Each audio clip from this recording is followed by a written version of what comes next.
You just talked about someone who isn't in the room. Maybe 5 minutes ago. Maybe this morning. A coworker. A neighbor. Someone's ex. You didn't plan it. It just happened. Here's the part that should bother you a little. Your brain enjoyed it. Harvard neuroscientists scanned people's brains while they talked about other people, and the reward centers lit up. The same regions that fire when you eat good food. The same regions that fire when you win money. Gossip isn't just a habit. It's a payout. Your brain treats other people's business like a snack it can't stop reaching for. So why would evolution build you this way? Look at a chimpanzee. It bonds through grooming, hands moving through fur, one friend at a time, for hours. It works, but it doesn't scale.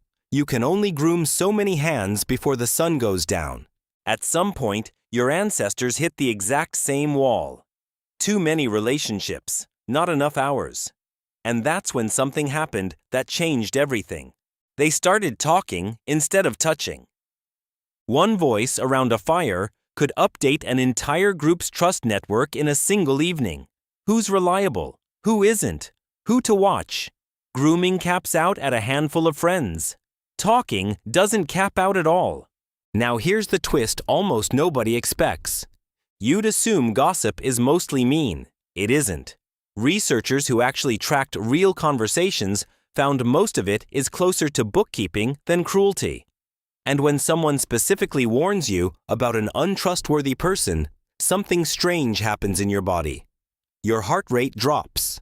Not spikes. Drops.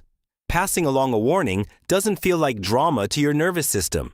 It feels like relief, like a threat just got neutralized, which means gossip might not be a character flaw at all. It might be the oldest form of law enforcement your species ever had. Picture a band of maybe 100 people, tens of thousands of years ago. No police, no courts, no prisons. If someone stole food or broke a promise or turned violent, there was exactly one consequence available: everyone finding out. And in a world with no backup plan, being known as untrustworthy could get you excluded from the group entirely. Excluded meant alone. Alone, back then, often meant dead.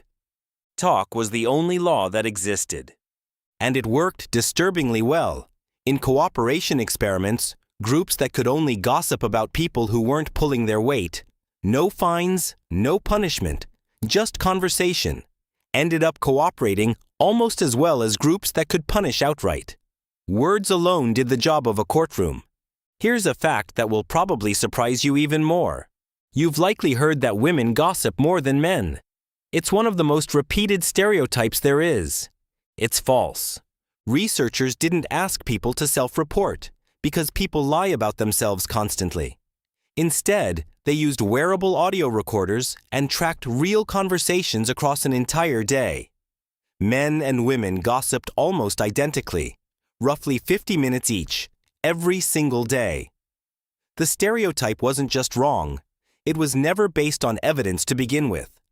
So if gossip is universal, how far could it actually travel with no phones, no internet, nothing but voices? Farther than you'd think. In a group of about 150 people, a serious piece of news, a betrayal, a scandal, could reach almost everyone in roughly 3 days, just through person-to-person conversation. That's not so different from something going viral today. The mechanism is identical, only the speed changed, and gossip might not have worked alone. Laughter appears to do something eerily similar. A shared laugh releases the same bonding chemicals as physical touch, except it hits an entire group at once instead of one person at a time. So while gossip was quietly updating who to trust, laughter was simultaneously locking the whole group together. Two separate tools, evolved for the exact same problem.